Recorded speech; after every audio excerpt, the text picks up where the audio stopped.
The bank message came while I was standing in my own kitchen. Not sitting, not prepared, not braced for impact. Standing, holding a spoon, stirring soup I'd made for my son. My phone buzzed once. Then again. I wiped my hands on a towel and glanced down, annoyed more than anything. I wish I could say I felt something was wrong. I didn't. The screen lit up. Alert. Your account access has been restricted. I stared at it. Read it again. Then again. Restricted. My heart skipped just once, but enough. I tapped the notification. Another message loaded underneath. If this change was not authorized by you, please contact your branch immediately. I laughed. A short, confused sound that didn't belong to me. Restricted? I said out loud to no one. The soup bubbled over. I didn't notice, because in that moment, standing in the kitchen of the house I paid off 23 years ago, I felt something slide out from under me. Respect, security, position, all at once. My name is Nana May, and this happened to me. I called my son immediately, straight to voicemail. That was strange. He always picked up for me, even when he was busy, even when his wife didn't like it. I tried again. Voicemail. I sent a message. Me, call me when you see this. It's important. I waited. The soup burned. I turned the stove off and sat down slowly, like my knees had suddenly aged 10 years. My phone buzzed again. Not him. The family WhatsApp group. The one I rarely spoke in anymore. I opened it, and that's when I realized I was the only one who didn't know. Photos loaded one by one. Too slowly. A document. A screenshot. A laughing emoji from my sister-in-law. Then my daughter-in-law's name appeared at the bottom. All sorted now. Thank God, folded hands. Sorted? My fingers trembled as I scrolled. There it was.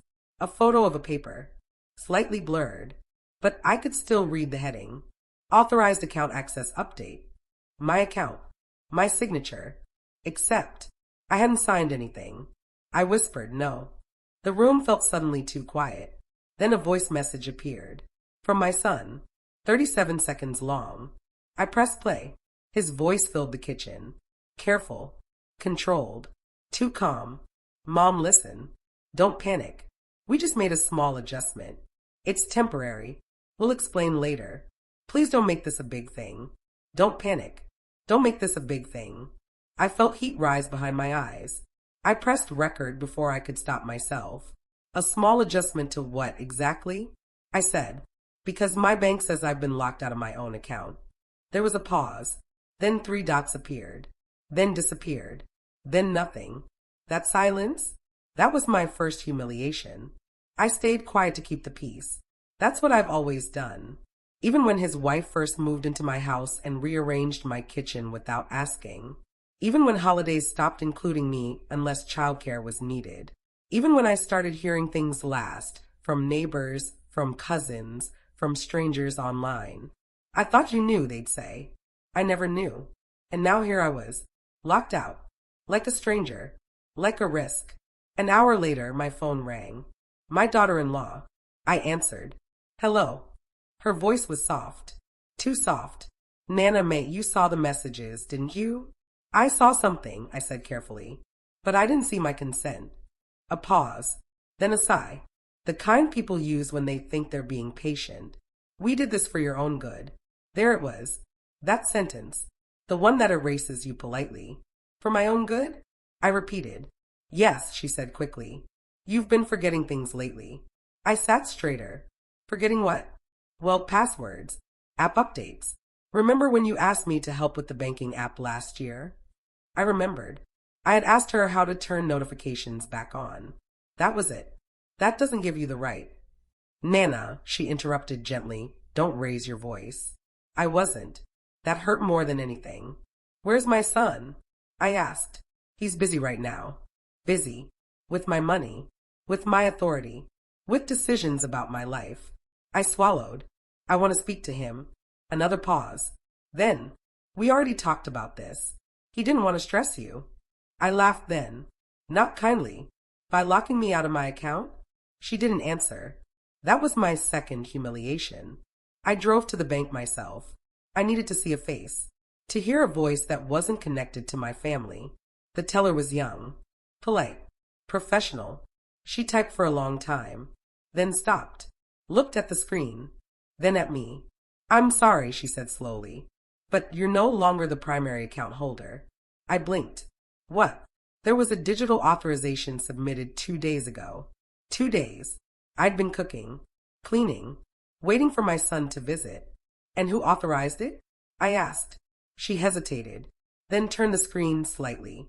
I saw my son's name, and underneath it, power of attorney, active. My chest tightened. "I didn't sign that," I said. She nodded. "There's a voice verification on file." "A voice?" "Yes," she said gently. "It was submitted through the app. The app one didn't even know how to update." I stood up slowly. "Can I hear it?" She hesitated again, then nodded. She clicked play. My voice filled the small office, or something like my voice. Slower, unsteady, saying words I'd never say. "I authorized temporary access for assistance." I covered my mouth. That's not how I talk." The teller's eyes softened. "I'm sorry, ma'am. That was my third humiliation."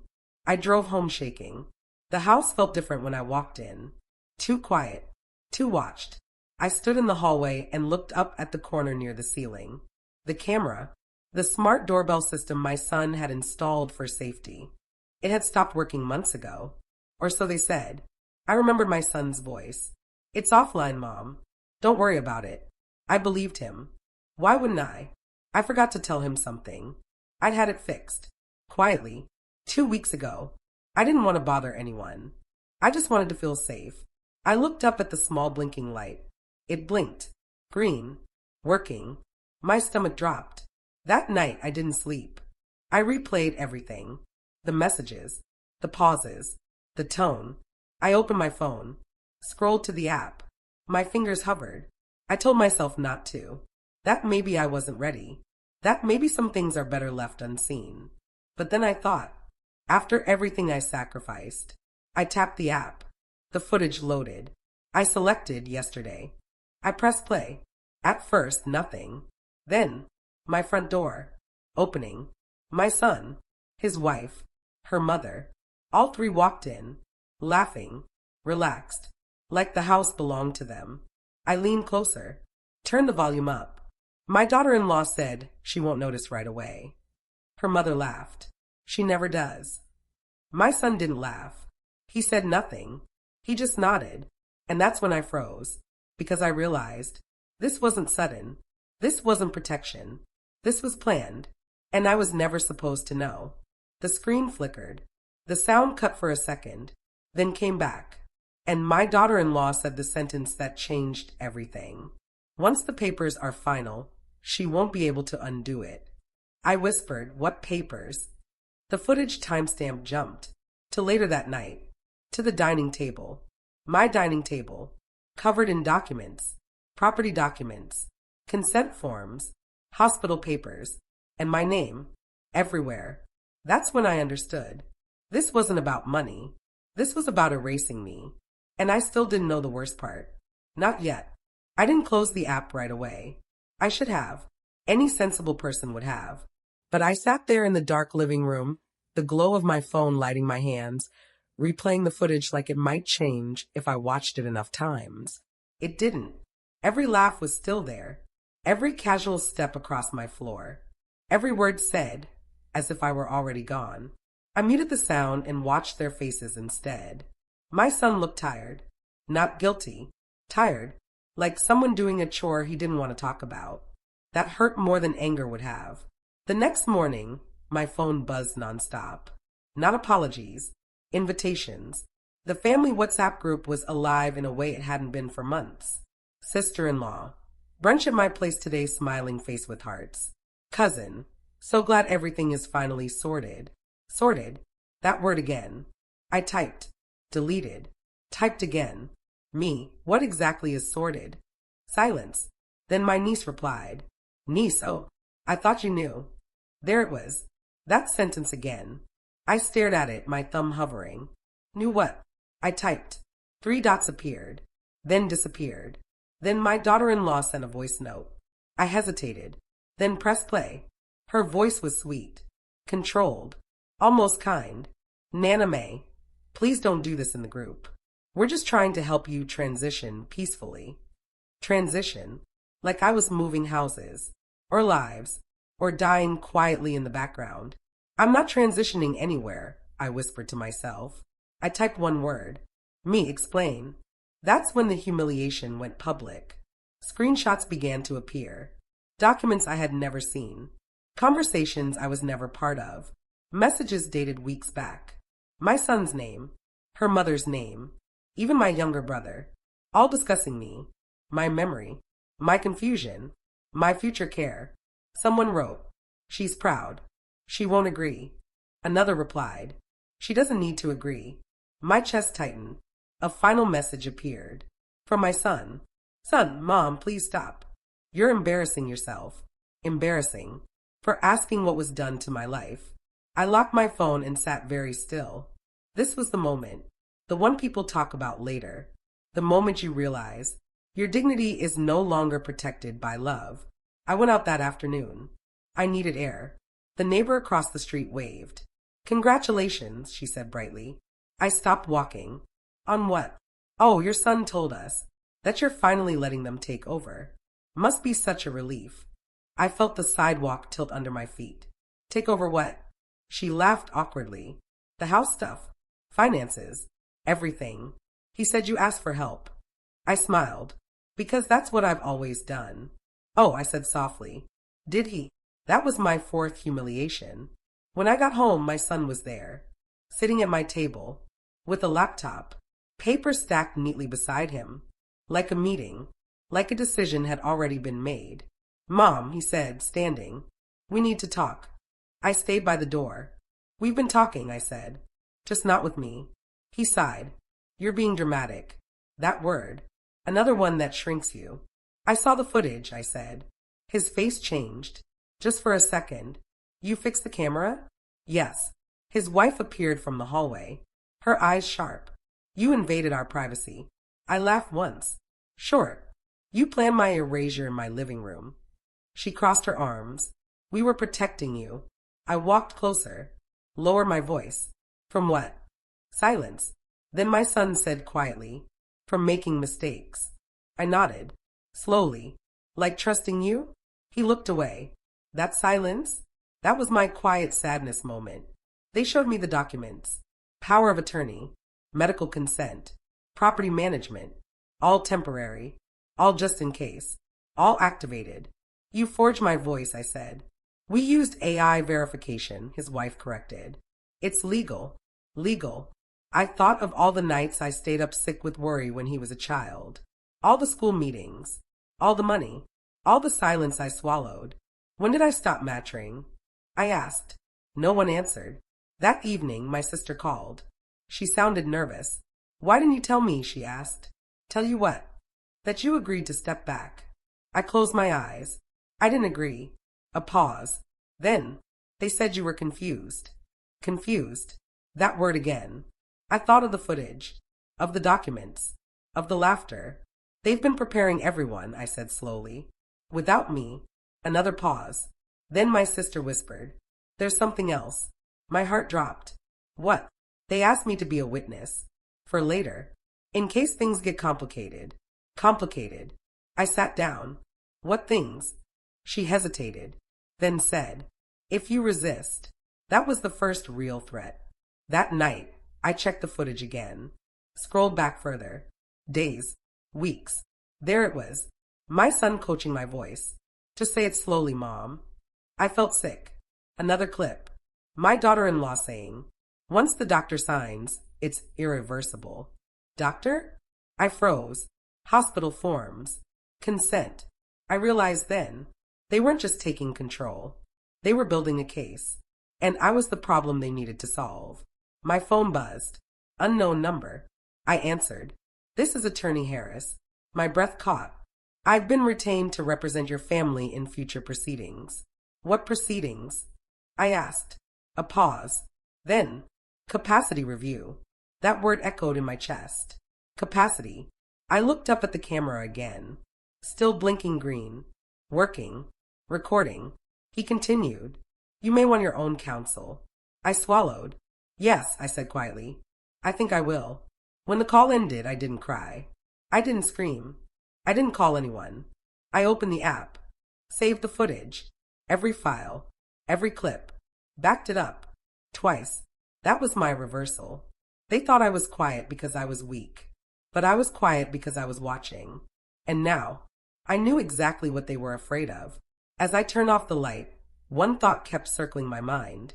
If they were willing to take my voice, what else were they willing to take next? And more importantly, how far had they already gone? I didn't tell anyone I was going to the hospital. Not my sister. Not my neighbors. Certainly not my son. I woke up before dawn, the house still heavy with sleep, and stood in front of the mirror longer than usual. I checked my face, my eyes, my posture. I needed to see myself clearly, because lately, everyone else seemed convinced I couldn't. I brushed my hair carefully, put on a blouse I ironed myself, chose shoes with a small heel, not for fashion, but for balance. I wanted to walk in steady, capable, undeniable. The hospital smelled like disinfectant and impatience. Screens glowed everywhere. Check-in kiosks, digital boards, people tapping, scrolling, signing with fingers instead of pens. I approached the desk. "My name is Nana May," I said. "I have an appointment." The nurse looked at her screen, then looked at me, then back again. Her smile tightened. "Oh," she said. "You came alone?" I nodded. "Yes." She typed, then stopped. Her fingers hovered. Then she said the sentence that made my stomach drop. "You're not listed as independent check-in." I blinked. "What does that mean?" She leaned forward, lowering her voice. "It means we usually confirm with your primary contact first." "Primary contact? Who is that?" I asked. She hesitated, then turned the screen slightly. "My son's name. Under it. Decision authority. Active." I felt heat rush to my face. "I didn't authorize that." She smiled gently, the way people do when they think they're being kind. "It's already on file, sweetheart." Sweetheart. That word again. I straightened. "I am fully capable of speaking for myself." She nodded, still smiling. "Of course you are." But her fingers were already typing something else. That was my hospital humiliation. They asked me to wait. I sat in a plastic chair beneath a screen playing muted health tips. My phone buzzed. A message from my daughter-in-law. Her. "Why are you at the hospital?" I didn't reply. Another message. Her. "This isn't helping your case." My case. I stared at the word, as if I were already on trial. A man in a white coat appeared. "Mrs. May," he called. I stood, walked toward him. He smiled kindly. Too kindly. "I'm Dr. Keller," he said. "Let's talk." We sat in a small room with no windows. He didn't ask why I was there. He asked how often I forgot things. "How's your sleep? Any confusion lately? Do you ever feel overwhelmed by simple tasks?" I answered calmly, clearly, but I noticed something. He wasn't listening. He was checking boxes. "So," he said finally, tapping his tablet, "your family has concerns." "What concerns?" I asked. He glanced at the screen. Disorientation, financial errors, emotional volatility. I laughed. Once. Sharp. "My son locked me out of my own account," I said. "I found out through a bank alert." Dr. Keller nodded slowly. "That can feel very upsetting." "Because it is upsetting," I said. He smiled. "That reaction is understandable." I leaned forward. "Did my family request this evaluation?" Another pause. Then, "They care about you very much." That wasn't an answer. He asked me to repeat words. Draw a clock. Remember a list. I did everything correctly. He nodded, then said, "Still, we like to be cautious." Cautious. I thought of the footage, the papers, the laughter. "Did you speak to my family before seeing me?" I asked. He hesitated. "Yes." "How long?" "Several weeks." "Several weeks." "They told you I was confused," I said. "They expressed concern." "And you believed them?" He didn't answer. That silence told me everything. When I left the room, my phone rang. "My son." I answered. "What are you doing?" he demanded. "I'm protecting myself," I said quietly. "You're making it worse." "Worse for who?" For everyone. I stopped walking. For me, I said. You mean worse for me? He exhaled sharply. You don't understand how this looks. I looked around the hospital corridor. People watching. Nurses passing. Screens flashing names. How it looks, I repeated. You're causing scenes, he said. I lowered my voice. You locked me out of my life. Silence. Then, Mom, he said, softer now. Just cooperate. It'll be easier. That was the moment I realized. They didn't need me to agree. They just needed me to stop resisting. Back home, I opened the camera app again. Scrolled to earlier footage. There it was. My daughter-in-law on the phone. Her voice low. Yes. The doctor's on board, she said. No, she doesn't know yet.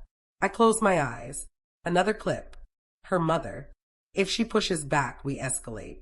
Escalate. I watched my son nod. That was my anger peak. That evening, my sister came over. She looked tired. Guilty. I didn't know it was this far, she said. I showed her the footage. She covered her mouth. Oh my God. They're building a diagnosis, I said. She nodded slowly. They asked me to testify if needed. If needed, I repeated. As what? She swallowed. That you've changed. I sat back. Changed? Yes, I had. From trusting to watching. From silence to memory. That night, another message came in. From Dr. Keller. A secure portal notification. Preliminary observations uploaded. My hand shook as I opened it. Not a diagnosis.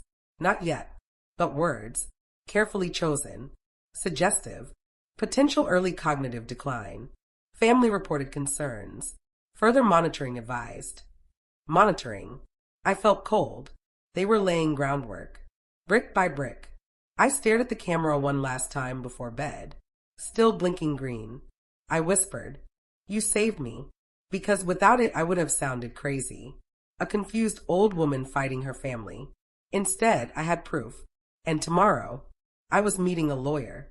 One my son didn't choose. One who hadn't already decided who I was. As I turned off the light, one thought kept me awake. If a doctor was willing to doubt me, how many others already had?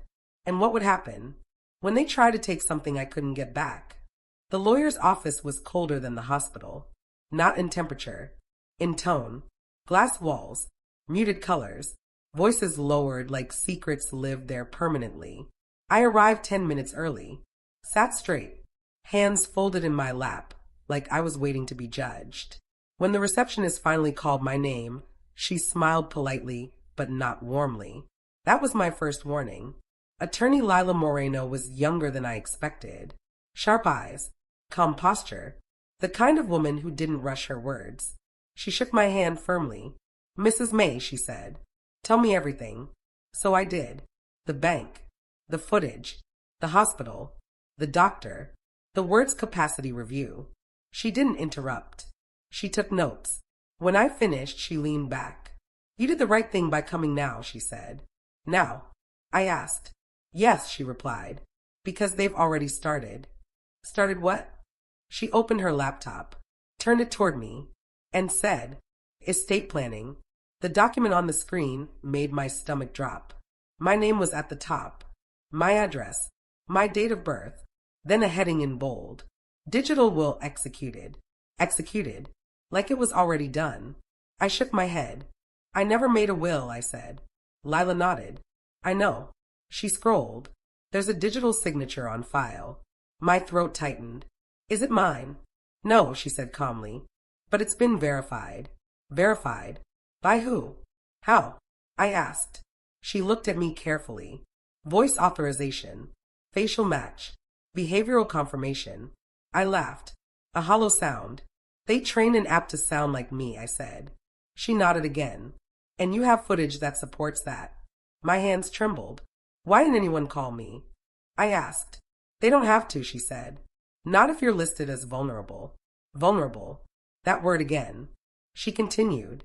According to this, she said, pointing, your assets are to be transferred into a family-managed trust.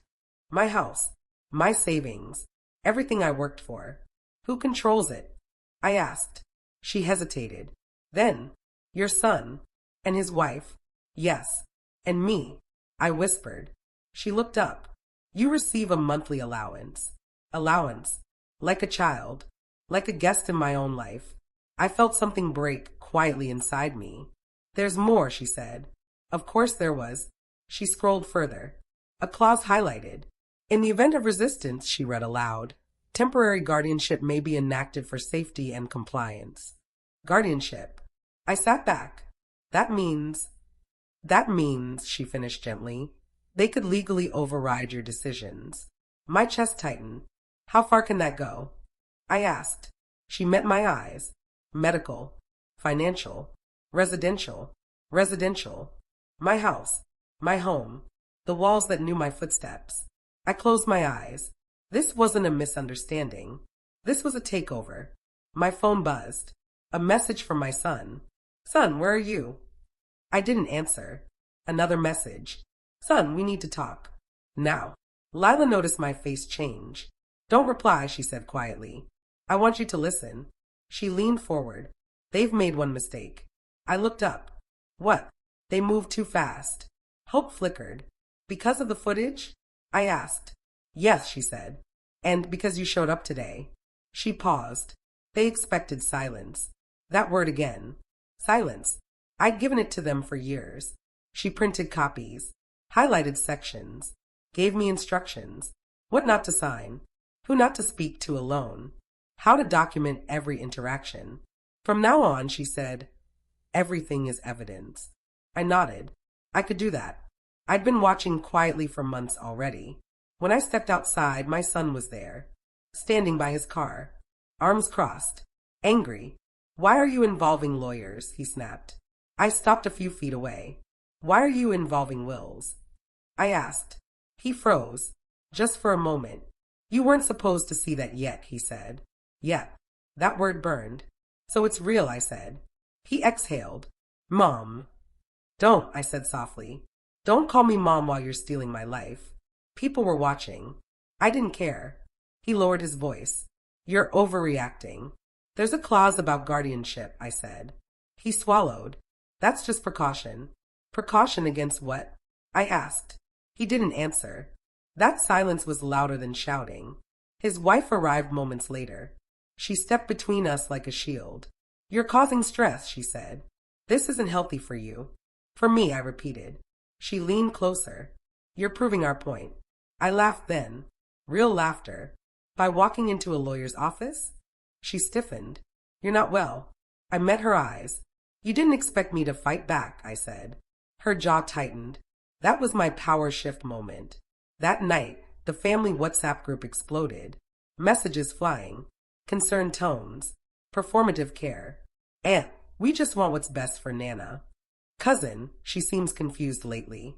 I typed one sentence, then stopped. Deleted it. Silence. Silence was my weapon now. Later, a new message came in. Private. From an unknown number. You're making a serious mistake. No name. No greeting. Just a threat. I showed it to Lila. She nodded. Good, she said. Good. I asked. Yes, she replied. It means they're scared. That word warmed me. Scared. I checked the camera footage again that night. Scrolled back. Found something new. A conversation I hadn't noticed before. My daughter-in-law speaking quietly. If she finds out about the second document. My son cut her off. She won't. What second document? She asked. He hesitated, then said, the medical directive. I felt ice run through my veins. Medical directive. I stared at the screen. Replayed it. Again. Again. Again. They weren't just planning for my death. They were planning for my obedience. I sat in the dark long after the footage ended, listening to the hum of the house. My house. Still mine. For now. I thought of all the women watching this, listening while cooking, while lying in bed, thinking, this could happen to me, because it could, and that's why they count on silence. Before sleep took me, one question wouldn't leave me alone. If they'd already written my will, what else had they signed in my name? That I hadn't discovered yet? I didn't plan to speak. That's the part no one believes later. They think I had a speech ready, a strategy, some dramatic reveal. I didn't. I went because I was invited. That's it. An invitation, polite, public, impossible to refuse without looking guilty. My daughter-in-law sent it the next morning. Her family meeting tonight. We're doing it live so everyone feels included. 7 p.m. Live. That word made my stomach tighten. I stared at the message for a long time. Live meant witnesses. Live meant control. Or so they thought. I forwarded it to Lila. She replied with one sentence. Lila, go. Say very little. Let them talk. Silence as a weapon. I could do that. They hosted it at my son's house. Not mine. That mattered. When I arrived, the camera tripod was already set up in the living room. A ring light. A phone clipped into place. Red dot blinking. Already recording. My daughter-in-law greeted me with a smile that didn't reach her eyes. You made it, she said. As invited, I replied. She touched my arm. A gesture for the camera. Affection as performance. Sit here, she said, guiding me to a chair slightly off-center. Lower than theirs. Subtle. Intentional. That was my setup humiliation. The live stream began. My daughter-in-law leaned toward the camera. Thank you everyone for joining, she said warmly. We just wanted to clear up some misunderstandings. Misunderstandings? My son nodded beside her. Serious. Concerned. The picture of a devoted son. She's been under a lot of stress, my daughter-in-law continued, glancing at me. And sometimes stress can make things feel bigger than they are. I folded my hands. Said nothing. Comments started rolling in. I could see them reflected in the phone screen. She looks tired. Praying for you, Nana. Families go through things. My son cleared his throat. We love my mother, he said. This is about keeping her safe. Safe. Always that word. I felt anger rise. I pressed it down. Let it simmer. They talked for a long time. About finances. About responsibility. About phases of life. Never once asking me to speak. Never once acknowledging I was right there. Then my daughter-in-law turned toward me. Forced smile. Do you want to say anything? She asked. For the camera. I looked up slowly. At the phone. At the red dot. At the people watching. I thought of all the times I stayed quiet to keep the peace. And how that peace never included me. I'm listening, I said. That was all. Her smile faltered. Just a little. She continued anyway. As you can see, she said, we're handling everything now so Nana doesn't have to worry. I nodded. Yes, I said softly. You've handled a lot without me. The room shifted. My son glanced at her. She recovered quickly. We just didn't want to overwhelm you. With what? I asked. She hesitated. Then, details. Details. I leaned back. Like the will. I asked. Silence. Sharp. Heavy. My son stiffened. My daughter-in-law laughed nervously. That's not appropriate to discuss here. But you discussed it without me, I said. Comments began to spike. What will? Wait, what? My heart pounded, but I stayed calm. My daughter-in-law reached for the phone. That's enough for tonight, she said quickly. But she missed something. In her rush, she forgot to end the live stream. The red dot stayed on. I noticed. She didn't. That was the moment everything tipped. They turned away from the camera. Voices dropped. Masks slipped. She's doing it on purpose, my daughter-in-law snapped. I told you this was a mistake, my son muttered. For God's sake, she hissed. She's not confused. She's calculating. I sat still. Said nothing. The camera heard everything. My son rubbed his face. We should have finalized the medical directive first. My breath caught. Her mother's voice came from off-screen. Too late now. People are listening. My daughter-in-law spun around. Her eyes widened. The phone. The red dot. Still on. Still live. Her face drained of color. Oh my God, she whispered. That was my shock reveal. She lunged for the phone. Too late. The comments exploded. Did they say medical directive? Why finalize without her? This doesn't sound like care. She ended the stream abruptly. The room fell silent. No audience now. Just us. My son looked at me. Really looked. For the first time in weeks. I stood slowly. I think that answers the question, I said quietly. What question? He asked hoarsely. Why I was the last to know, I replied. That was my reversal. My daughter-in-law began to cry. Real tears this time. You're twisting everything, she said. I shook my head. You recorded yourselves, I said. I just listened. Her mother snapped. You ungrateful woman. I turned toward her. Soft. Steady. This is my life, I said. And you planned it like a schedule. No one spoke. They didn't know what to say anymore. My phone buzzed. Messages. Dozens. Private. Public. People who had watched. Who had heard. One message stood out. From a cousin I barely spoke to. Cousin, if you need witnesses, I saw everything. Witnesses. That word felt powerful. I left without raising my voice. Without slamming a door. Dignity intact. As I walked out, my son followed me. Mom, he said quietly. We can fix this. I stopped. Turned. Can you? I asked. Or can you only manage it? He had no answer. That silence was my victory. That night the footage spread. Clips.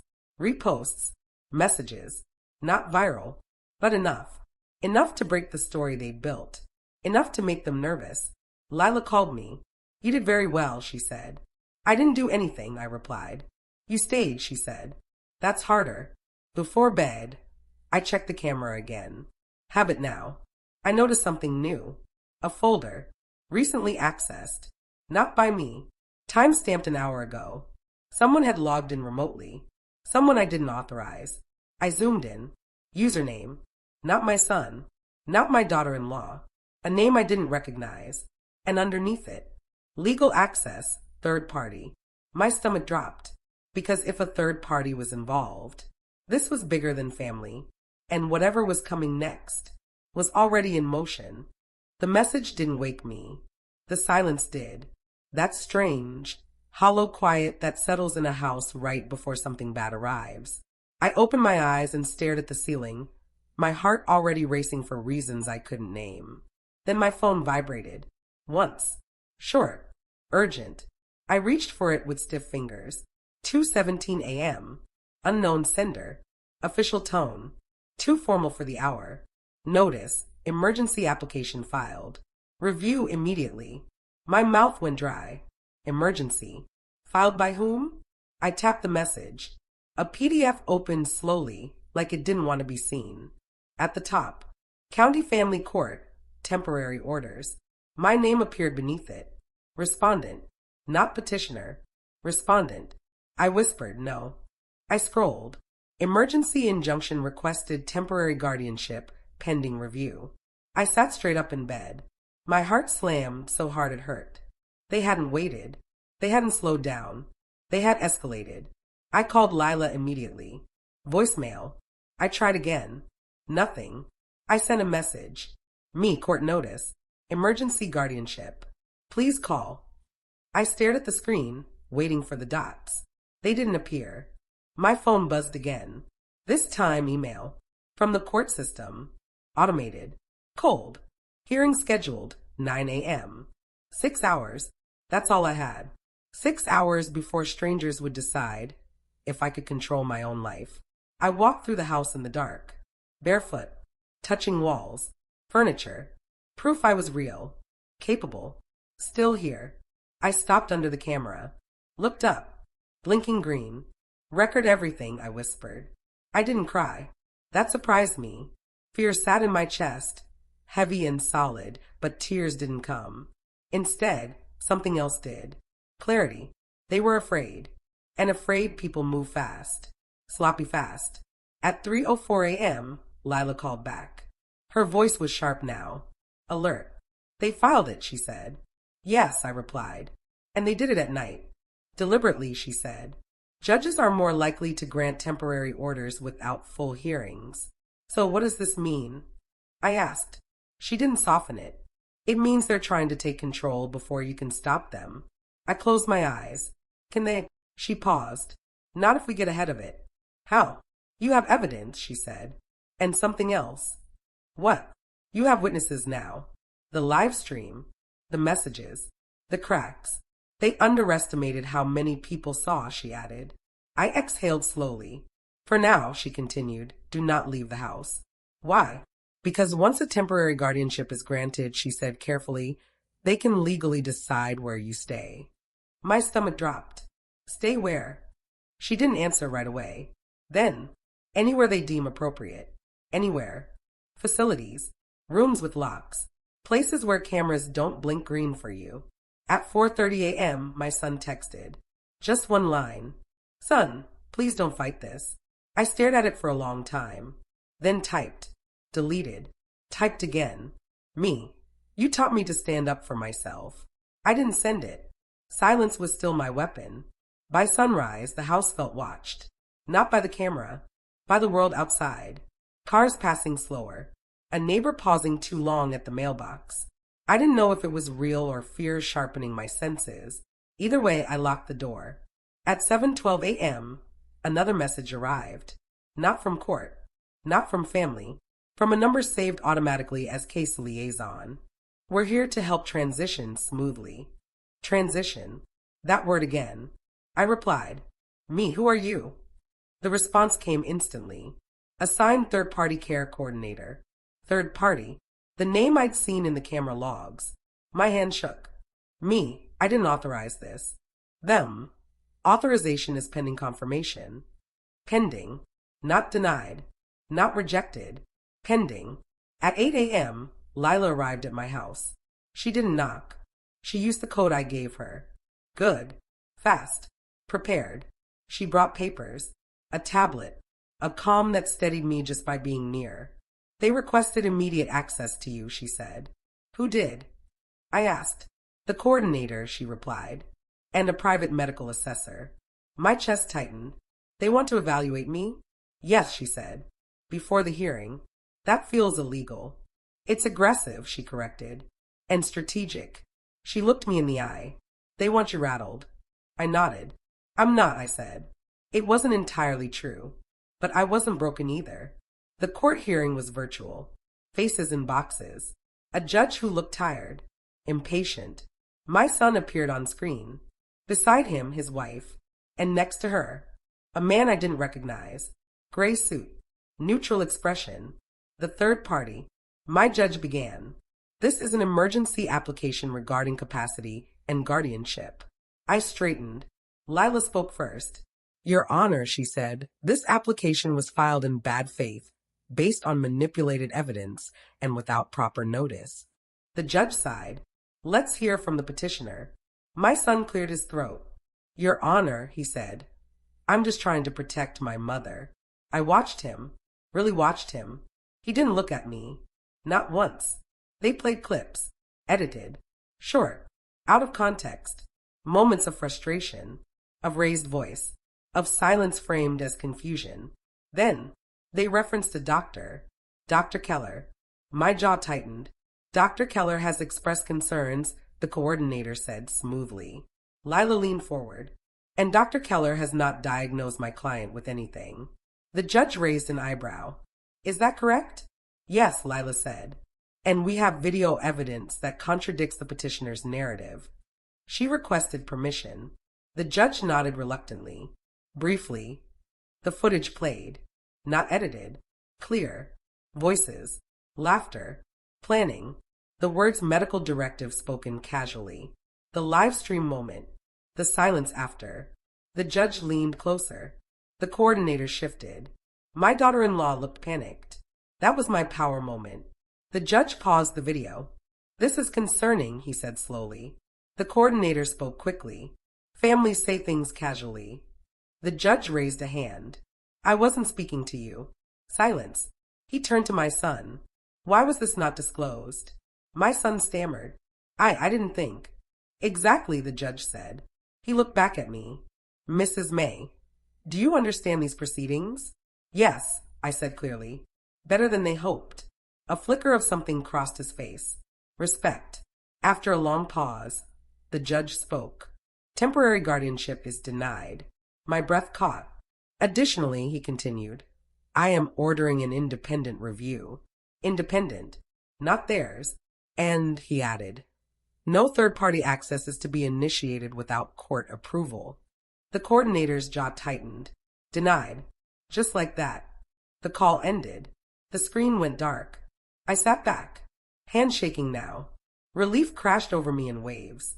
Lila exhaled. You held, she said. I did, I replied. But something still felt unfinished. unresolved. That afternoon, I received another message. Not threatening, not polite, cold. This isn't over. No sender, no signature. I showed it to Lila. She frowned. They're invested, she said. In what? She hesitated. Your assets, she said. And something else. What else? I asked. She looked at me carefully. Why would a third-party coordinator get involved so quickly? I swallowed. Because someone profits, I whispered. She nodded. And we haven't found who yet. That night, I slept for the first time in days. But before I did, I checked the camera. Scrolled. Paused. There it was. I couldn't stop thinking about the word business. It didn't belong in my life. Not in my kitchen. Not in my family. Not in the space where birthdays and arguments and quiet Sunday mornings lived. But it was there now. Heavy. Unavoidable. Someone stood to gain from my silence. And once you see that truth, you can't unsee it. The next morning, Lila arrived with coffee and a look I didn't recognize. Not concern. Calculation. I pulled records all night, she said, setting her bag down. And Nana, this isn't random. I sat at the table. My table. Tell me, I said. She opened her laptop. A spreadsheet filled the screen. Names. LLCs. Trusts. Addresses. You see this entity? She asked, pointing. Evergreen Care Solutions. That's the coordinator, I said. The man from court. Yes, she replied. But that's just the front door. She clicked again. Lines connected. Subcompanies. Shells. Evergreen partners with private assisted living facilities, she said. High-end. Asset-based admissions. Asset-based. I swallowed. You mean? They prioritize residents with significant property or liquid assets, she finished. Especially those without aggressive heirs. Aggressive heirs. I laughed bitterly. I have an aggressive heir, I said. Yes, she replied. And that's exactly why this moves so fast. She zoomed in on a document. A referral agreement. Dated months ago. Before the bank alert. Before the hospital. Before everything. My name was there. Not as a patient. As a prospective placement. I stared. They planned this before they said I was confused, I whispered. Yes, Lila said. They needed a reason to justify the placement. The room felt suddenly smaller. So they create the reason, I said. She nodded. And once placement occurs, she added quietly, fees are extracted directly from the trust. My trust. The one I never agreed to. I felt sick. This isn't care, I said. It's harvesting. Lila didn't correct me. She didn't need to. We spent the rest of the morning tracing money. Payments. Consulting fees. Care coordination retainers. Every line pointed back to Evergreen. And one more name. My daughter-in-law's mother. Listed as an independent advisor. I closed my eyes. She got paid, I said. Yes, Lila replied. And continues to as long as placement proceeds. I remembered her laughter on the footage. She never called me Mom, I whispered. But she called me an opportunity. At noon, my sister came over. She looked shaken. I got a call, she said. From who? A woman asking if I'd be willing to be backup family if you needed extended care. Extended care. She wrung her hands. They offered compensation. That was my anger peak. They offered you money, I said. Yes, she whispered. I hung up. I nodded. They're assembling a chorus, I said. People who will say I needed this. My sister's eyes filled with tears. I didn't know, she said. I know, I replied. And I meant it. That afternoon, a certified letter arrived. Evergreen letterhead. Polite.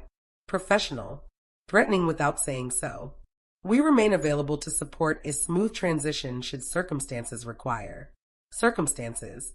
I handed it to Lila. She smiled thinly. They're trying to look reasonable, she said. Why? I asked. Because if they push too hard now, she said, they risk exposure. Exposure. That word felt powerful. Dangerous. I checked the camera again. Scrolled back. Slower this time. Intentional. And there it was. Footage from 3 months ago. A meeting I didn't know happened. My son. His wife.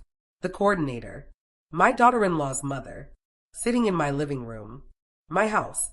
Discussing timelines. She's independent now, the coordinator said. But that makes her more valuable later.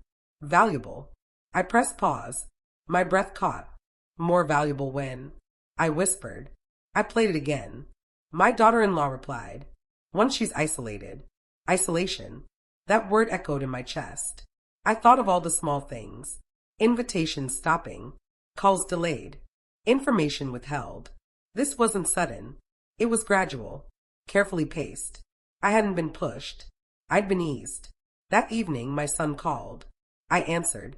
His voice sounded tired. Real tired. Mom, he said. They're furious. Who? I asked. He hesitated. Evergreen. I closed my eyes. So you know, I said. Yes, he admitted. They said you're jeopardizing the plan. The plan. There was a plan, I said. He was silent. Then, they told us it was standard, he said. That you'd be safer. And richer people are safer. I asked. They said your assets made better care possible. Better care. I shook my head. They weren't protecting me, I said. They were protecting the investment. He whispered. I didn't think it would go this far. I opened my eyes. It went exactly as far as you let it, I said. That silence? That was his humiliation. Later that night, Lila called again. I filed an injunction, she said, freezing any asset movement. I exhaled. Good. And Nana, she added, there's something else. My heart tightened. What? She paused. They've done this before. I felt cold. Other families? Yes, she said. Same pattern. Same coordinator. Same facilities. Did anyone stop it? I asked. She hesitated. Not until after placement, she said. And by then, I finished it in my head. Voices dulled. Freedom limited. Stories dismissed. I stood up and walked to the window. The street was quiet. Normal. Too normal. How did they pick me? I asked. Lila answered softly. Independent. Widowed. Assets. Polite. Non-confrontational. I nodded. I stayed quiet to keep the peace, I said. And that made you ideal, she replied. That was my quiet sadness moment. Before bed, I opened a drawer I hadn't touched in years. Inside were old documents, paper wills, notes, handwritten, proof of me. I held them like anchors. Tomorrow, Lila said, we'd go public. Not viral, not loud, strategic. Regulators, journalists, paper trails. Because once business enters family, family isn't the battlefield anymore. The system is. I checked the camera one last time. The car across the street was gone. But something new appeared. A different car. Different plates. Different timing. Watching. I whispered. They won't stop. And for the first time, the thought didn't scare me. Because now I knew. I wasn't being erased because I was weak. I was being erased because I was worth more quiet. And tomorrow, they were going to learn how expensive noise can be. I wore the blue sweater. The one my late husband used to say made me look steady. Not young. Not fragile. Steady. When you're about to tell the truth out loud, steadiness matters. I arrived 10 minutes early, just like always. The newsroom didn't look dramatic. No flashing lights. No shouting. Just desks, coffee cups, and people typing like the world hadn't stopped. That almost made me turn around, because my world had stopped, and restarted, and cracked open. The journalist's name was Rachel Lynn. Mid-40s, clear eyes, no rush in her movements. She shook my hand. Thank you for coming in, Mrs. May, she said. Call me Nana, I replied. She smiled slightly. I've reviewed the documents your attorney sent, she said. But I want to hear it from you. From me. Not a family member. Not a doctor. Not a coordinator. Me. The recorder sat between us. Red light off. She didn't turn it on yet. Before we start, she said, I need to ask, are you comfortable being on record? I took a breath. Thought of the live stream. The judge. The camera blinking green. Yes, I said. I want it on record. She clicked the recorder. The red light came on. That sound. It felt like permission. My name is Nana May, I said. And this happened to me. I told her everything. Slowly. Carefully. The bank alert. The forged voice. The hospital. The will. Evergreen. I showed her the footage. She watched without interrupting. When my daughter-in-law said, Once she's isolated, Rachel's jaw tightened. She paused the video. They said that, she asked. Yes, I replied. In my house. Rachel exhaled. This isn't caregiving, she said. This is asset extraction. I nodded. Someone else finally said it out loud. Halfway through, she stopped the recorder. Are you sure you want this published? She asked. Once it's out, there's no controlling it. I thought of all the years I'd controlled myself. My voice. My reactions. My hurt.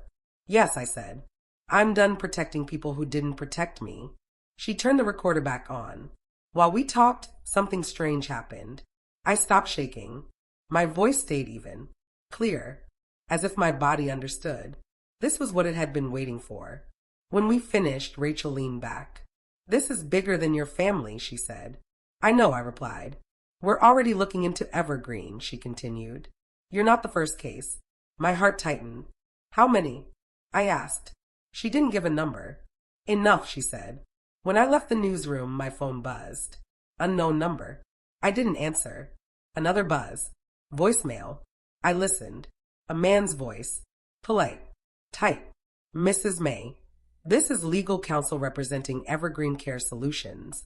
We strongly advise you to reconsider your recent actions. Reconsider. I smiled. By evening, the story was live. Not everywhere. Not screaming. Just there. Headline simple. When care becomes control, one woman's fight to stay herself. My name. My face. My words. On record. Permanent. I sat on the couch and watched the page load. Comments began slowly, then faster. This happened to my aunt. Why is no one talking about this? She's brave. Brave. I didn't feel brave. I felt done. At 9:14 p.m., my son called. I let it ring, then answered. Mom, he said, panic slipping through now. Why would you do this? Because you wouldn't stop, I replied. They're investigating, he said. They're asking questions. Yes, I said. That's how truth works. He sounded angry, then scared. You've destroyed everything. I closed my eyes. No, I said quietly. I saved myself. Silence.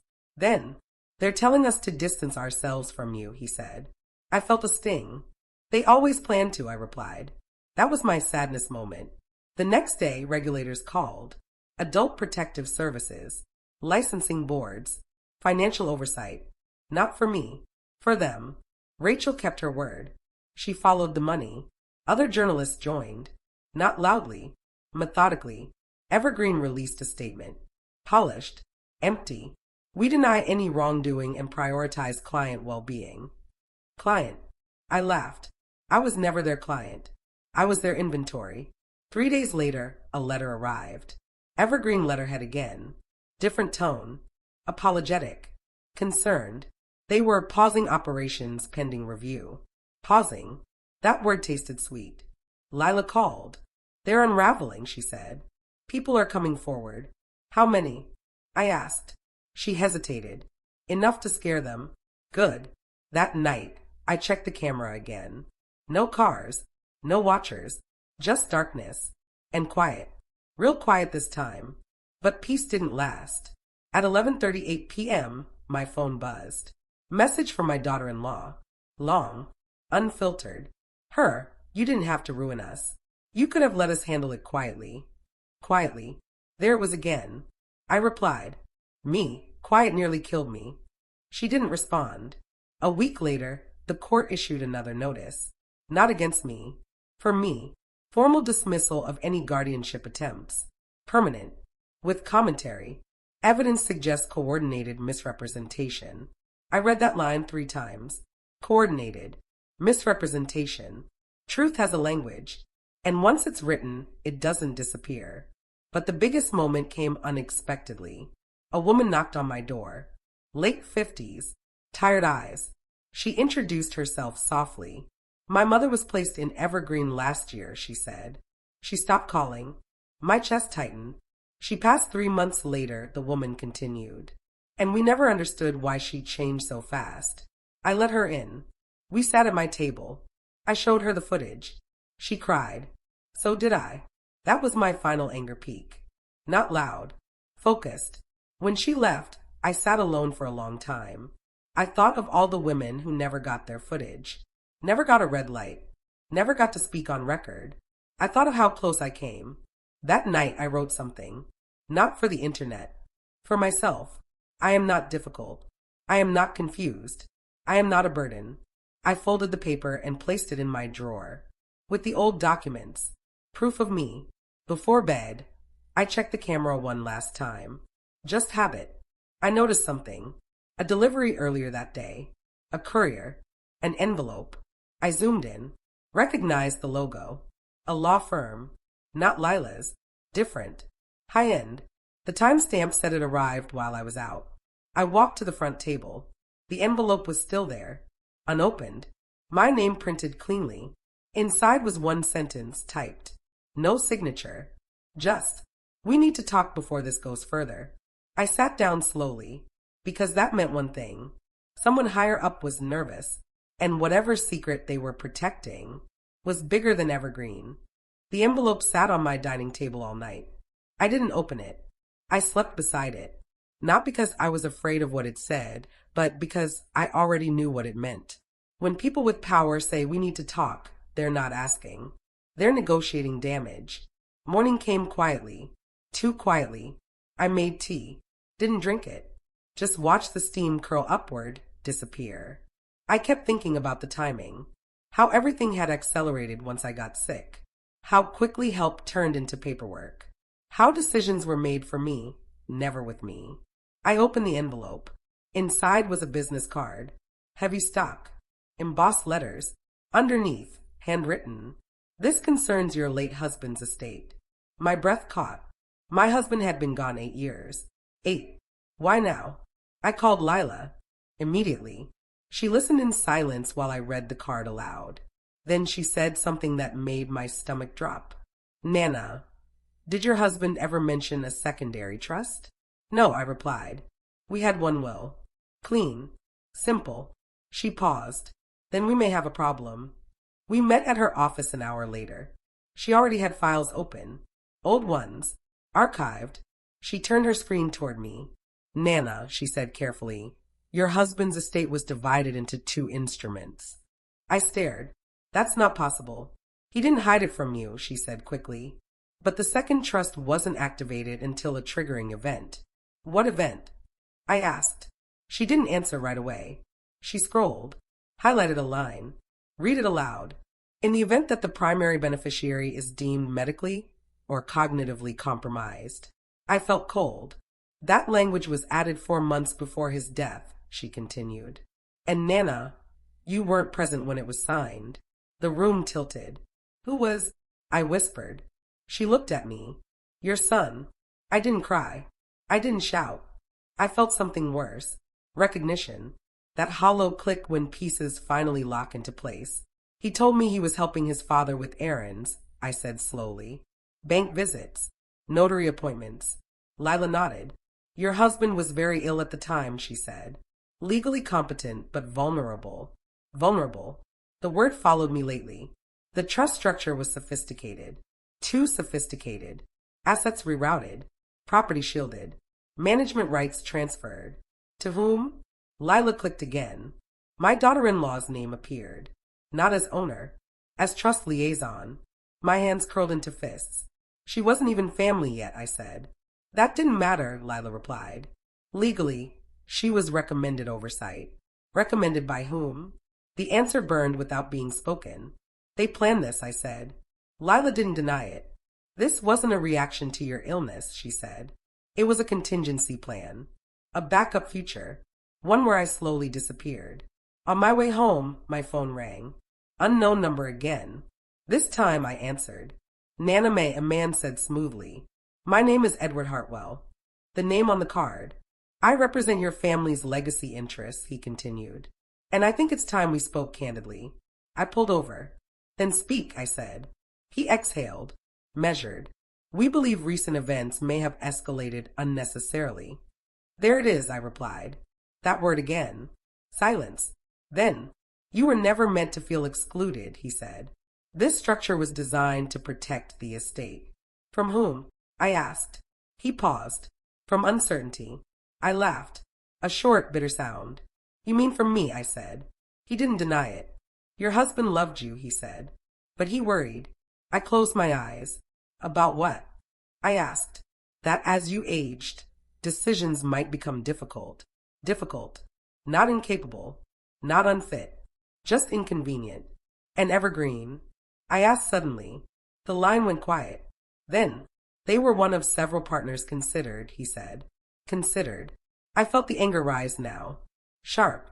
Focused. So when my son suggested them, I said that wasn't random. No, Hartwell replied. It was efficient. I hung up. Hands shaking. Not from fear. From fury. They hadn't just planned my care. They had planned my erasure.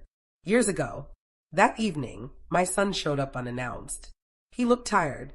Older. Smaller. We need to talk, he said. I stepped aside. He stood in the living room like a visitor. Didn't sit. Did you know about the trust? I asked. He swallowed. Yes. When? I pressed. He didn't answer. I waited. Finally. Dad was scared, he said. He didn't want things to fall apart. And you? I asked. I wanted to make sure everything stayed stable. Stable. That word again. I never agreed to disappear, I said softly. He flinched. It wasn't like that, he insisted. We just needed a system. A system that removed me, I said. Quietly. He looked away. That silence was my confirmation. You signed papers without me, I continued. You let strangers decide when I'd stop being myself. I thought it was safer, he said. For whom? I asked. He didn't say my name. This was my humiliation moment. Not public. Private. The worst kind. When your own child explains your life like a spreadsheet. I didn't want to hurt you, he said. I nodded. I know, I replied. You wanted to control me. He winced. That's not. It is, I interrupted gently. And now it's documented. He looked up sharply. What do you mean? I met his eyes. The trust papers predate my illness, I said. That matters. His face drained of color. You exposed everything, he whispered. No, I said. You exposed yourselves. He left shortly after. Didn't say goodbye. I didn't ask him to. That night, Rachel called. We found something, she said. My chest tightened. Several evergreen placements were preceded by trust restructures, she continued. Same law firm. Same language. A pattern. A pipeline. They call it legacy continuity, she said. I closed my eyes. They call it inheritance theft, I replied. The next day, subpoenas were issued. Not just Evergreen. Hartwell and Creek. Trust managers. Advisors. The story grew teeth. People panicked. Phones rang unanswered. Statements were delayed. Then came the final shock. Lila called me in. Her voice was tight. Nana, there's something else. I sat down. What? She slid a document across the table. A digital amendment. Recently activated. My name was on it. Forged. Dated 6 months ago. Consent language. Guardianship acknowledgement. I stared at it. That's not my signature, I said. I know, she replied. And now so does the court. Forgery changes everything. It turns planning into crime. Strategy into conspiracy. As I left her office, reporters waited outside. Microphones. Cameras. Someone called my name. I paused. Just once. I trusted my family, I said calmly. And that trust was used against me. I walked away. Didn't look back. That night, I sat alone again. But this time, I wasn't small. I wasn't confused. I was informed. Prepared. Dangerous. I checked the camera. A car parked across the street. Idling. Watching. I zoomed in. The license plate wasn't local. My phone buzzed. Unknown number. One text. This has gone too far. I typed back. You started it years ago. 3 dots appeared. Then disappeared. Silence. I knew then. The next move wouldn't be polite. Or illegal. And whatever they were hiding was worth risking everything to keep buried. The courtroom was colder than I expected. Not temperature. Feeling. The kind of cold that comes from people pretending they don't know each other anymore. I sat in the second row. Hands folded. Back straight. No theatrics. That mattered to me. Because for years, they had painted me as emotional. Fragile. Unstable. I wasn't going to give them that comfort. Across the room, my son sat beside his lawyer. He didn't look at me. Not once. My daughter-in-law did. Briefly. Then away. As if eye contact itself might be used as evidence. Good instinct. When the judge entered, everyone stood. The room settled. And then the first words were spoken. This court is convened to address allegations of fiduciary abuse, coercive control, and fraudulent guardianship consent. Fraudulent. That word echoed. I felt my chest tighten, not with fear, but with relief. Because, finally, it had a name. The prosecution didn't start with Evergreen. They didn't start with the trust. They started with me. With permission, the attorney said, "We'd like to call Nana May to testify." I stood, slowly, every movement deliberate. As I walked forward, I heard murmurs. I didn't look at anyone. I focused on the witness stand, on the small microphone, on my hand, steady. "Please state your name for the record," the clerk said. "My name is Nana May," I replied. And this happened to me. A ripple moved through the room. Not loud, but present. They asked about the bank alert, the blocked card, the hospital, the footage. I answered calmly, not emotionally, just truthfully. When they played the recording from my living room, the one where my daughter-in-law said, "Once she's isolated," the room went very still. The judge leaned forward. My son closed his eyes. That was the humiliation moment. Public. Undeniable. Recorded. Then came the documents. The trust. The amendment. The forged consent. Experts testified. Handwriting analysts. Digital timestamp specialists. They explained how my signature was created. When. Where. By whom. Each word landed like a nail. Quiet. Permanent. My son's attorney tried to object. Tried to frame it as misguided concern. The judge cut him off. "Concern does not authorize erasure," she said. I felt something loosen in my chest. Finally, the judge addressed Evergreen. Their representative spoke. Apologetic. Careful. But the evidence was already there. Patterns. Other families. Other mothers.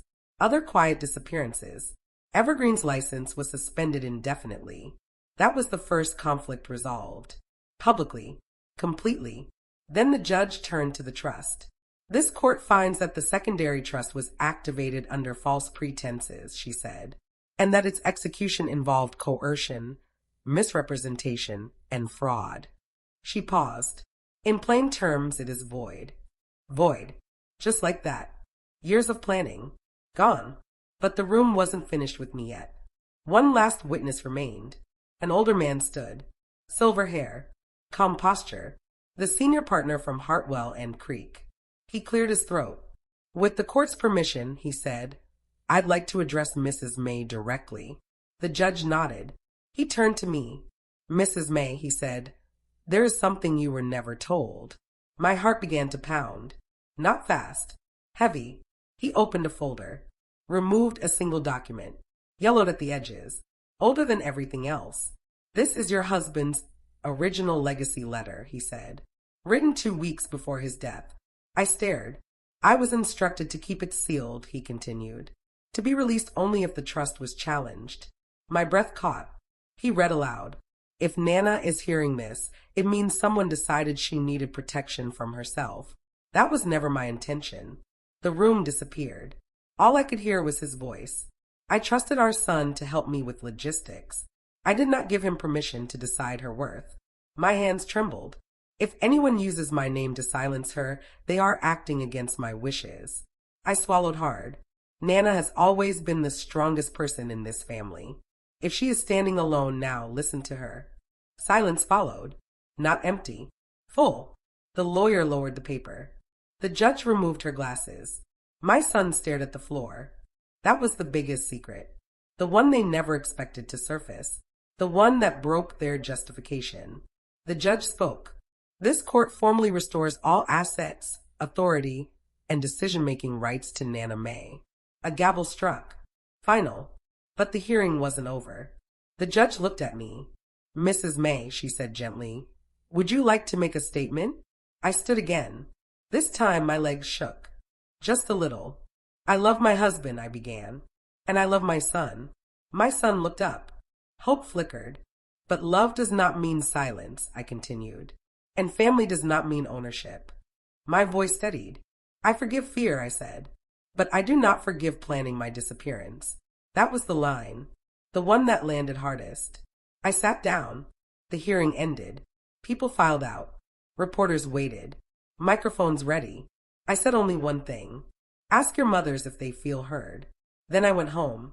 The house felt different. Lighter. Not because nothing had happened, but because the lies no longer lived there. I checked the camera. No cars. No watchers. Just my porch. My space. Mine. That evening, my son called. I answered. I'm sorry, he said. I believed him. But belief doesn't erase damage. I know, I replied. Silence stretched. Can we fix this? He asked. I closed my eyes. One day, I said. But not today. He accepted that. That was the unresolved scar. Not punishment. Distance. Weeks later, I received letters. From women. Daughters. Grandchildren. Stories. Similar. Quiet. Grateful. I read every one. I made changes. Updated my will. Added a clause. No decision about me may be made without me. I framed it. Hung it by my desk. Sometimes, late at night, I still think about how close I came. How easily I could have been edited out of my own life. And I wonder, how many never noticed the camera blinking back on? How many never got the red light? Before bed, I whisper the same thing. Not a prayer. A promise. I am still here. And this time, no one can take that from me.